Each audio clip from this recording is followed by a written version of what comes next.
നമ്മുടെ ഹൃദയം രൂപപ്പെടുന്നത്, മനസ്സ് രൂപപ്പെടുന്നത് രണ്ടും രണ്ടായിട്ടാണ് നമ്മൾ കാണാറ്. ഇത് മനസ്സ് എവിടെയാ ഹൃദയം എവിടെയാണെന്നൊന്നും ശാസ്ത്രീയമായിട്ട് ഇതുവരെ കണ്ടുപിടിച്ചിട്ടൊന്നുമില്ല. തലച്ചോറിൽ മനസ്സും ഇവിടെ ഹൃദയവും എന്നാണ് അനാട്ടമി പ്രകാരം നമ്മൾ പറയുന്നത്. നമ്മൾ പറയുന്ന ഹൃദയം ആ ഹൃദയമല്ല.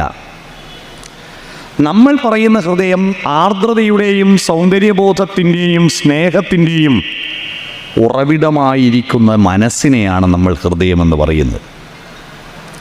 ആ ഹൃദയമെന്ന് പറയുന്നത് ഈ പമ്പിങ് മിഷൻ മാത്രമല്ല, വിരലിൻ്റെ അറ്റത്ത്, ത്വക്കിൻ്റെ അറ്റത്ത് വരെ നീണ്ടു കിടക്കുന്ന, പരന്നു കിടക്കുന്ന, മനസ്സും ഹൃദയവും വേർതിരിക്കാതെ കിടക്കുന്ന ഒരത്ഭുത പ്രതിഭാസമാണ്. ആ അത്ഭുത പ്രതിഭാസത്തെ നമുക്ക് വേണമെങ്കിൽ ഇങ്ങനെ നിർവചിക്കാം: 1000 കമ്പ്യൂട്ടറുകൾ ഒരുമിച്ച് ചേർത്താൽ പോലും കഴിയാത്ത വിധത്തിലുള്ള സാങ്കേതിക വിദ്യ ഇൻസ്റ്റാൾ ചെയ്തിരിക്കുന്ന അത്ഭുത കമ്പ്യൂട്ടറാണ് നമ്മുടെ മനസ്സെന്ന് പറയുന്നത്. 1000 കമ്പ്യൂട്ടർ ചേർത്താലും ഇതിനോടൊക്കില്ല. കാരണം ഇന്നത്തെ ആധുനിക കമ്പ്യൂട്ടറും ചാറ്റ് GPT-യും ആർട്ടിഫിഷ്യൽ ഇൻ്റലിജൻസും എല്ലാം കണ്ടുപിടിച്ചത് ഈ കമ്പ്യൂട്ടറിൽ നിന്നാണ്. പക്ഷെ ആ കമ്പ്യൂട്ടറിൽ സാധാരണ നമ്മൾ www അടിക്കുന്ന കമ്പ്യൂട്ടർ ഉണ്ടല്ലോ, .com അടിക്കുന്ന കമ്പ്യൂട്ടർ, വെബ്സൈറ്റ് അടിക്കുന്ന കമ്പ്യൂട്ടർ, ആ കമ്പ്യൂട്ടറിൽ അതിന് ബുദ്ധിയുണ്ട്. പക്ഷേ ആർദ്രത എന്ന് പറയുന്നതോ ഹൃദയമെന്ന് പറയുന്നൊന്നുമില്ല. ഇപ്പം നമ്മൾ പഞ്ചായത്തിൻ്റെയും മറ്റൊക്കെ ആനുകൂല്യങ്ങൾക്കൊക്കെ പ്രൊജക്റ്റിനൊക്കെ അപേക്ഷ കൊടുത്താൽ പണ്ട് ഈ കമ്പ്യൂട്ടർ വരുന്നതിന് മുമ്പ് ലൈഫിൻ്റെ പദ്ധതിയിൽ വീടിൻ്റെ അളവ് സ്ഥലത്തിൻ്റെ അളവ് 1 സെൻറ്റ് കൂടിപ്പോയാൽ അത് പഞ്ചായത്ത് മെമ്പർക്ക് ഹൃദയമുള്ളത് കൊണ്ട് അത് പോട്ടപ്പാ, പ്രശ്നമില്ലാന്ന് പറഞ്ഞ് കൊടുക്കും. പക്ഷെ കമ്പ്യൂട്ടറിൽ ഈ രേഖ കയറിയാൽ 1 സെൻറ്റ് വിട്ടുവീഴ്ച ചെയ്യാൻ കമ്പ്യൂട്ടറിന് ഹൃദയമില്ല. ഹൃദയമെന്ന് പറയുന്നത് അതാത് അവസരങ്ങളിൽ സംഭവത്തിൻ്റെ മൂല്യത്തിനും പ്രാധാന്യത്തിനും അനുസരിച്ച് ഈ ചുറ്റുവട്ടമുള്ള പ്രകൃതിയോടും മനുഷ്യരോടും ആ മനുഷ്യനെയും പ്രകൃതിയെയും കൂട്ടിയിണക്കുന്ന ഒരത്ഭുത പ്രതിഭാസമുണ്ട്. ആ പ്രതിഭാസത്തെ ചില ആളുകൾ ദൈവമെന്ന് വിളിച്ചു, ചില ആളുകൾ പടച്ചോനെന്ന് വിളിച്ചു, ചില ആളുകൾ കർത്താവെന്ന് വിളിച്ചു, ചില ആളുകൾ പരമകാരുണികനെന്ന് വിളിച്ചു. ആ ദൈവം എന്ന് പൊതുവെ പറയാം നമുക്ക്. ദൈവം എന്ന് പറയുമ്പോൾ നിങ്ങൾ ആരും അതിന് അമ്പലത്തിൽ ചമ്രം പടിഞ്ഞിരുന്നിട്ട് കൊണ്ടക്കൊടുക്കുന്നു, വായിരുത്തുന്നു, നാളാണെന്നൊന്നും വിചാരിച്ചു പോകരുത്. നമ്മുടെ ദൈവത്തെ നമ്മൾ എത്ര സങ്കുചിതമായിട്ടാണ് കൊണ്ടുപോയിട്ട് ബെഡ്റൂമിൻ്റെ ഉള്ളിലും അല്ലെങ്കിൽ പൂജാമുറിക്കുള്ളിലും പൂട്ടിയിട്ട് കളഞ്ഞത്. നമുക്ക് പറ്റിയ അബദ്ധം നമ്മുടെ ദൈവത്തെ, വിശ്വം നിറഞ്ഞിരിക്കുന്ന ദൈവത്തെ ഒരു കുടുസു മുറിക്കുള്ളിൽ പൂട്ടിയിട്ട് കളഞ്ഞതാണ് നമുക്ക് പറ്റിയൊരബദ്ധം. അപ്പം ഞാൻ കാണുന്ന ദൈവം എന്ന സങ്കല്പം വിശാലമാണ്. അപ്പോൾ പ്രകൃതി, മനുഷ്യൻ, ദൈവം, ഇത് പരസ്പര പൂരകമായിരിക്കുന്ന ഈ പ്രാപഞ്ചിക ജീവിതത്തെ ഉൾക്കൊള്ളാനും തിരിച്ചറിയാനും പ്രതികരിക്കാനും കഴിയുന്ന മനുഷ്യൻ്റെ വിവേചന ബുദ്ധിയാണ് ഹൃദയമെന്ന് പറയുക. ആ ഹൃദയം ഇന്ന് നഷ്ടപ്പെടുന്നതിൻ്റെ ദുരന്തമാണ് നമ്മുടെ നാട്ടിലെ സാംസ്കാരിക ദുരന്തവും നമ്മുടെ നാട്ടിലെ മാലിന്യ ദുരന്തവും ഒക്കെ കാരണം. അതുകൊണ്ട് മാലിന്യത്തിനെതിരായിട്ടുള്ള ക്യാമ്പയിൻ നടത്തുമ്പോൾ ബെസ്റ്റ് പേരാണ് ഹൃദയപൂർവം എന്ന്. ആ പേരിട്ട ആ ആളുകൾക്കോ ഒരു കൂട്ടമാളോ ഒരാളോ ആരാവട്ടെ അവരുടെ മുന്നിൽ ഞാൻ നല്ലൊരു നമസ്കാരം സമർപ്പിക്കുകയാണ്. ഹൃദയപൂർവം. മനുഷ്യൻ, ഞാൻ പറഞ്ഞ വാക്കോർമ്മയുണ്ടോ? പ്രകൃതി, മനുഷ്യൻ, ദൈവം, ഇത് പരസ്പര പൂരകങ്ങളാണ്. ഇത് നിങ്ങൾ കേട്ടിട്ടുണ്ടോ? ഈ 3 വാക്കുകൾ നമ്മുടെ ഭാരത സംസ്കാരത്തിൻ്റെ പ്രധാനപ്പെട്ട നമ്പർ 3ആണ്. തൊട്ട് തലയിൽ വെക്ക് 3 പ്രാവശ്യം, അമ്പലം ചുറ്റുക 3 പ്രാവശ്യം, കല്യാണപ്പെണ്ണിൻ്റെ കയ്യും പിടിച്ചിട്ട് ദീപം ബലം വെക്ക് 3 പ്രാവശ്യം. മുസ്ലിം സമുദായത്തിൻ്റെ പ്രധാനപ്പെട്ട നമ്പർ 786, 786. അതെന്താണെന്ന് ചോദിച്ചപ്പോൾ ഏതോ ഒരു കുട്ടിയോട് ചോദിച്ചപ്പോൾ അത് അള്ളാൻ്റെ ഫോൺ നമ്പറാണെന്നോ സംശയം എന്ന് പറഞ്ഞു. മനസ്സിലായോ? ഒന്നുമല്ല. ബിസ്മില്ലാഹിർ റഹ്മാനിർ റഹീം എന്ന് പറയുന്ന അറബി വചനത്തിലെ അക്ഷരങ്ങളുടെ നമ്പറാണ് 786. അതിൻ്റെ ടോട്ടലാണ് 786 എന്ന് കാണുകയോ കേൾക്കുകയോ പറയുകയോ ചെയ്താൽ ബിസ്മി കൂട്ടിയതിന് തുല്യമാണെന്ന്. അതുകൊണ്ടാണ് 786. നമ്മുടെ ഭാരതത്തിൽ 3 ആ, ഉ, അം, ഓം. എന്താണ് ഓംകാരം എന്ന് ചോദിച്ചപ്പോൾ ഈ ചെക്കൻ തന്നെ പറഞ്ഞു കേൾക്കണോ? ഓംകാരം എന്താണെന്ന് ചോദിച്ചപ്പോൾ പറഞ്ഞു ദൈവത്തെ ഡൗൺലോഡാക്കുന്ന പാസ്വേഡാണ്. ദൈവത്തെ ഇപ്പം എല്ലാം പാസ്വേഡ് വെച്ചിട്ടില്ലേ ഡൗൺലോഡിങ്. 3 എന്ന് പറയുന്നത് ജനിക്കുക, ജീവിക്കുക, മരിക്കുക. ഇത് 3 എല്ലാവർക്കും ബാധകമായ നിയമമല്ലേ? എല്ലാവർക്കും ബാധകമായ നിയമമാണ്. ജനിക്കുക, ജീവിക്കുക, മരിക്കുക. സൃഷ്ടി, സ്ഥിതി, സംഹാരം. അതിന് 3 ഡിപ്പാർട്ട്മെൻറ്റിന് 3 ദൈവങ്ങൾ നമ്മൾ ചുമതല കൊടുത്തു അല്ലേ? സൃഷ്ടിക്ക് ബ്രഹ്മാവിനെയും, സ്ഥിതിക്ക് വിഷ്ണുവിനെയും, സംഹാരത്തിന് ശിവനെയും. ആ 3 മാത്രമല്ല, പ്രകൃതി, മനുഷ്യൻ, ദൈവം. ഇതിനെക്കുറിച്ച് നിങ്ങൾ കേട്ടിട്ടുണ്ടോ? പഴയൊരു സിനിമ പാട്ടുണ്ട് യേശുദാസിൻ്റെ. ഉപനിഷത്തിലെ വചനത്തെ കാച്ചിക്കുറുക്കിയിട്ട് വയലാർ അവതരിപ്പിച്ച പ്രളയപയോധിയിൽ ഉറങ്ങിയുണർന്നൊരു പ്രഭാമയൂഖമേ കാലമേ, പ്രകൃതിയും ഈശ്വരനും ഞാനും നിന്റെ പ്രതിരൂപങ്ങളല്ലേ. പ്രകൃതി, ഈശ്വരൻ, മനുഷ്യൻ, ഇത് കാലത്തിൻ്റെ പ്രതിരൂപങ്ങളാണ്. ഇത് പരസ്പര പൂരകങ്ങളായി ജീവിക്കാൻ അറിയുന്നവനെയാണ് പ്രജ്ഞയുള്ളവൻ എന്ന് പറയുക. അതില്ലാത്തവൻ പ്രജ്ഞാപരാധം ചെയ്യുന്നവനാണ്. ആ പ്രജ്ഞാപരാധം കൊണ്ടാണ് നമുക്കിപ്പോൾ കർക്കടക മാസത്തിൽ മഴ പെയ്യാതെ കന്നി മാസത്തിൽ മഴ പെയ്തത്. കലണ്ടറെല്ലാം മാറ്റേണ്ട സമയം കഴിഞ്ഞു.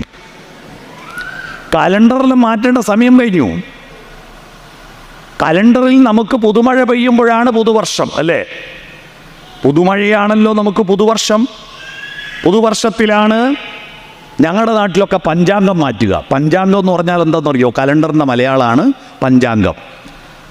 ചുമരിൽ തൂക്കിയിരിക്കുന്ന പഞ്ചാംഗം സംക്രമ വിഷുപ്പക്ഷി പൊന്മണിച്ചുണ്ടുകൊണ്ട് കൊത്തിമാറ്റുന്ന പഴയ ലീലേൻ്റെ പാട്ടോർമ്മയുണ്ടോ? സംക്രമ വിഷുപ്പക്ഷി സംവത്സര പക്ഷി പൊന്മണിച്ചുണ്ടിനാൽ കാലത്തിൻ ചുമരിലെ പുഷ്പപഞ്ചാംഗങ്ങൾ മാറ്റി നീ എത്ര പുഷ്പപഞ്ചാംഗങ്ങൾ മാറ്റി. ആ പഞ്ചാംഗങ്ങളെല്ലാം തിരുത്തണം ഇപ്പോൾ. കാരണം കർക്കിടത്തിൽ ചിങ്ങം കയറി, ചിങ്ങത്തിൽ കന്നി കയറി, എല്ലാം തലതിരിഞ്ഞു പോയി അല്ലേ? മഴ എപ്പോഴാ പെയ്യുന്നെന്ന് പറയാൻ പറ്റില്ല. എന്തുകൊണ്ട് മാറി? മനുഷ്യർ ഈ ഭൂമിയിൽ ജനിക്കുന്നതിന് മുമ്പ്, കോടിക്കണക്കിന് വർഷം മുമ്പ്, ഈ ഭൂമിയിൽ ആനയും കടുവയും പോത്തും ആമയും മീനും മുയലും എല്ലാം ഉണ്ടായിരുന്നു. എന്നാൽ അവർ കോടിക്കണക്കിന് വർഷം ഈ ഭൂമിയിൽ ജനിച്ച് ജീവിച്ച് വളർന്നിട്ടും ഈ ഭൂമിയിൽ കോവിഡ് വന്നിട്ടില്ല. ഈ ഭൂമിയിൽ കാലാവസ്ഥാ വ്യതിയാനം ഉണ്ടായില്ല. ഈ ഭൂമിയിൽ ആഗോളതാപനം ഉണ്ടായില്ല. അവർ ഈ ഭൂമിക്ക് ഒരു പരിക്കേൽപ്പിച്ചില്ല. അവരന്നും ഇന്നും എന്നും ഒരുപോലെ ജീവിതത്തെ സമാന്തര രേഖയിൽ അവർ പ്രകൃതിയോടൊത്ത് ജീവിച്ചു. നമ്മൾ വന്നപ്പോൾ നമ്മൾ പ്രകൃതിയെ അതിജീവിക്കുവാൻ പഠിക്കാൻ തുടങ്ങി. പ്രകൃതിയുടെ മേലെ ആദ്യത്തെ അതിജീവനം ഒരു കൊടയുണ്ടാക്കിയതാണ്. മഴ കൊള്ളാതെ, വെയിൽ കൊള്ളാതെ. പക്ഷെ അതിനെ കൊണ്ട് ഒരു ബുദ്ധിമുട്ടുമില്ല. വെള്ളത്തിലുണ്ടായ ജീവൻ മീനാണല്ലോ ആദ്യത്തെ അവതാരം. പിന്നെ വെള്ളത്തിലും കരയിലും ജീവിക്കുന്ന ജീവൻ ആമയാണല്ലോ രണ്ടാമത്തെ അവതാരം. പിന്നെ കാട്ടിൽ കയറിയ ജീവൻ പന്നിയാണല്ലോ മൂന്നാമത്തെ അവതാരം. പിന്നെ മരത്തുമ്മ കയറിയ ജീവൻ നരസിംഹമാണല്ലോ നാലാമത്തെ അവതാരം അല്ലേ? അല്ലേ? മത്സ്യകൂർമ്മ വരാഹ നരസിംഹം. മുഖം കണ്ടാൽ സിംഹം, ഉടൽ കണ്ടാൽ മനുഷ്യൻ, നരസിംഹം. അതിനുശേഷമാണ് ആദ്യം മനുഷ്യൻ മഴ കൊള്ളാതെ വെയിൽ കൊള്ളാതിരിക്കാൻ ഒരോലക്കൊടയും ചൂടി ഒരാൾ വന്നു. അതാണ് വാമനൻ. അതിനുശേഷം അവൻ മണ്ണ് കിളച്ചിട്ട് ഇരുമ്പ് കണ്ടുപിടിച്ച് ഇരുമ്പിൻ്റെ ഒരു പത്തിയും മരത്തിൻ്റെ ഒരു തള്ളയും ഇട്ടിട്ട് ചുമല് വെച്ച് വന്നു. അതാണ് പരശുരാമൻ അല്ലേ? ഇരുമ്പ് കണ്ടുപിടിച്ചു, പരശുരാമൻ ഉണ്ടായി. പിന്നെയാണ് അവൻ രാജ്യഭരണം ആരംഭിച്ചത്. അതുവരെ കുടുംബത്തിൽ നിന്ന് തുടങ്ങാമെന്നല്ലേ പറഞ്ഞേ? കുടുംബത്തിലാണ് ധർമ്മം വരുന്നത്. അതിനു മുമ്പ് കുടുംബമില്ല. മൃഗങ്ങളെപ്പോലെ തോന്നുന്ന ആളോട് ഇണചേരുക, മക്കളെ ഉണ്ടാക്കുക, ഉണ്ണുക, ഉറങ്ങുക, ഉണ്ണി ഉണ്ടാക്കുക, വിസർജിക്കുക. ഈ 4 പണി മാത്രം നടത്തിയിരുന്ന കാലത്ത് ഒരാൾക്ക് എത്ര ഭാര്യയാകാം, ഒരു പെണ്ണിന് എത്ര ഭർത്താവും ആകാം. അതിൽ നിന്ന് മാറിയിട്ട് ധർമ്മം വന്നു. ഒരുത്തൻ ഒരു ഭാര്യ. അച്ഛൻ 3 കല്യാണം കഴിച്ചു. ആര്? ദശരഥൻ. മോൻ ഒറ്റ ഭാര്യ മതി. ആ ഭാര്യനെ ഒരുത്തൻ 10 തലയുള്ളവൻ കൊണ്ടുപോയി കളഞ്ഞു. കൊണ്ടുപോയാൽ ഇഷ്ടം പോലെ ഭാര്യവന് വേറെ കിട്ടു. എന്നിട്ട് അതൊന്നും നോക്കാതെ ആ 10 തലയുള്ളവൻ്റെ കൊട്ടാരത്തിൽ കടൽ കടന്നു പോയിട്ടും സ്വന്തം ഭാര്യയെ തിരിച്ചു കൊണ്ടുവരാൻ വേണ്ടി മെനക്കെട്ടൊരുത്തനുണ്ടായി. അവിടെയാ രാമൻ ദൈവമായത്. മനസ്സിലായോ? രാമൻ ദൈവമായത്, അവതാരമായത്. മാത്രമല്ല, രാജ്യഭരണം ആരംഭിച്ചു, രാഷ്ട്രസങ്കല്പമുണ്ടായി, രാമരാജ്യമുണ്ടായി. അത് കഴിഞ്ഞപ്പോഴാണ് അവൻ കൃഷി ആരംഭിച്ചത്. അവൻ കൃഷി ആരംഭിച്ചു. കാളിന്തി നദിയിൽ അണകെട്ടിയിട്ട് അതിലെ വെള്ളം കനാല് കയറിയിട്ട് അമ്പാടിയിലേക്ക് ഇറക്കി കലപ്പ കൊണ്ട് ഉഴുതുമറിച്ച കലപ്പ ചുമല് വെച്ച് മറന്ന ഒരു രാമനുണ്ടായി. കലപ്പ രാമൻ എന്നാ പറയാ. കലപ്പക്ക് ഹലമെന്ന് പറയും, ഹലായുധൻ, അതാ ബലരാമൻ. കുറച്ചും കൂടി വന്നപ്പോഴാണ് കാട്ടിലെ പാഴ്മുളം തണ്ണിൽ നിന്നും പാട്ടിൻ്റെ പാലാഴി തീർത്ത കൃഷ്ണനുണ്ടായത്. ആ കൃഷ്ണൻ വരുന്നതോടുകൂടിയാണ് പ്രകൃതിയെ എടങ്ങാറാക്കരുതെന്ന ചിന്ത വന്നത്. കാളിന്തിയിൽ വിഷം കലർത്തുന്ന കാളിയനെതിരായിട്ട് സമരം ചെയ്തു. ചാലിയാറിൽ വിഷം കലർത്തുന്ന മാവൂർ ഗോളിയർ റാൻസിനെതിരായിട്ട് നടന്ന അതേ സമരം ആ കൃഷ്ണനും നടത്തിയേ. മനസ്സിലായോ? പുഴയിൽ മലിനമാക്കരുത്. കാളിയനെ കൊന്നുകളഞ്ഞോ? കൃഷ്ണൻ്റെ സ്നേഹം നോക്കൂ. കൈതപ്രം ദാമോദരൻ നമ്പൂതിരി നല്ല പാട്ട് എഴുതുന്ന ആളാണ്. പക്ഷേ എനിക്ക് അയാളൊരു പച്ചക്കളവ് ഒരു പാട്ട് എഴുതി കളഞ്ഞു. എന്തേ കണ്ണന് കറുപ്പു നിറം കാളിന്തിയിൽ കുളിച്ചതിനാലോ, കാളിയനെ കൊന്നില്ല, നീ ഇവിടുന്ന് പോയിക്കോന്നാ പറഞ്ഞ്. ഇവിടെ നിൽക്കണ്ട എന്നല്ലേ പറഞ്ഞുള്ളൂ. ആട്ടി അകറ്റി ചെയ്ത് അതിൻ്റെ അഹങ്കാരം ശമിപ്പിച്ച് ദൂരെ വിട്ടു. അല്ലാതെ കൊന്നില്ല, ഒന്നിനെയും കൊല്ലണ്ട അല്ലേ? പശുവിനെ മേയിച്ച് ജീവിച്ചു. ഞാൻ പറഞ്ഞു വന്നത്, മനുഷ്യ സംസ്കാരത്തിൻ്റെ വികാസം പ്രകൃതിയും മനുഷ്യനും തമ്മിലുള്ള ബന്ധത്തിൻ്റെ ആർദ്രതയുടെയും അതിൻ്റെ മൂല്യത്തിൻ്റെയും വികാസമാണ്. അതാണ് ദശാവതാര കഥകൾ. ആ കഥകളുടെ വികാസം, അതിലൂടെ നമ്മൾ പഠിക്കേണ്ടത് പ്രകൃതി, മനുഷ്യൻ, ഈശ്വരൻ, ഇത് പരസ്പരപൂരിതമായി മുന്നോട്ട് പോകണം. അത് വെക്കേണ്ട സാധനം വെക്കേണ്ട സ്ഥലത്ത് വെക്കേണ്ട പോലെ വെച്ചാൽ അതും മൂല്യമുള്ളതാ. അല്ല, സ്ഥാനം തെറ്റിയാൽ അത് മാലിന്യമാണ്. തിക്കുറിശീനെ അറിയില്ലേ? തിക്കുറിശി നല്ല നടനാ അല്ലേ? പക്ഷെ അദ്ദേഹം പാട്ടെഴുതിയതറിയോ? അദ്ദേഹം എഴുതിയ പാട്ട് നല്ല സുന്ദരമായ പാട്ട് എഴുതും. അദ്ദേഹം എഴുതിയ പ്രശസ്തമായ ഒരു പാട്ടുണ്ട്. കാർ കൂന്തൽ കെട്ടിനെന്തിനു വാസന തൈലം. കേട്ടിട്ടുണ്ടോ? കാമുകിയുടെ ഭാര്യയുടെ മുടിയെ വർണ്ണിക്കുക. നിന്റെ മുടിക്ക് ഹെയർ ഓയിലൊന്നും പുരട്ടണ്ട, മുഴുങ്ങുമണമൊന്നുമില്ല, നല്ല സുഗന്ധമുണ്ട് എന്ന് പറഞ്ഞിട്ട് വർണ്ണിച്ചതിന് ശേഷം കാമുകി അതെല്ലാം കേട്ട് സന്തോഷിച്ച് കാമുകന് സ്പെഷ്യൽ ഭക്ഷണമെല്ലാം ഉണ്ടാക്കി അതങ്ങ് വിളമ്പി ബിരിയാണീൻ്റെ കഷ്ണം എടുക്കുമ്പോൾ അതിൽ നിന്ന് വെളിയുന്നു ഒരു മുടി. ആ മുടിയെടുത്തിട്ട് കാർ കൂന്തൽ കെട്ടിനെന്തിനെന്ന് പറയോ? ഇല്ല. തലയിലെ മുടി തലയിലെ ഭംഗിയുള്ളൂ, സ്ഥാനം മാറിയാൽ വൃത്തികേടാ. ഒരു വസ്തുവിൻ്റെ മൂല്യം നിശ്ചയിക്കുന്നത് ആ വസ്തുവിൻ്റെ വിലയല്ല, അത് നിൽക്കുന്ന സ്ഥാനവും അത് നിൽക്കുന്ന അവസരവുമാണ്.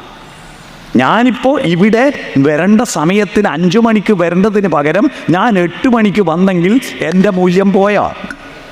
ഞാൻ കരുനാഗപ്പള്ളി വരുന്നതിന് പകരം ചാത്താങ്കോട്ട പോയി നിന്നാൽ എൻ്റെ മൂല്യം പോയോ?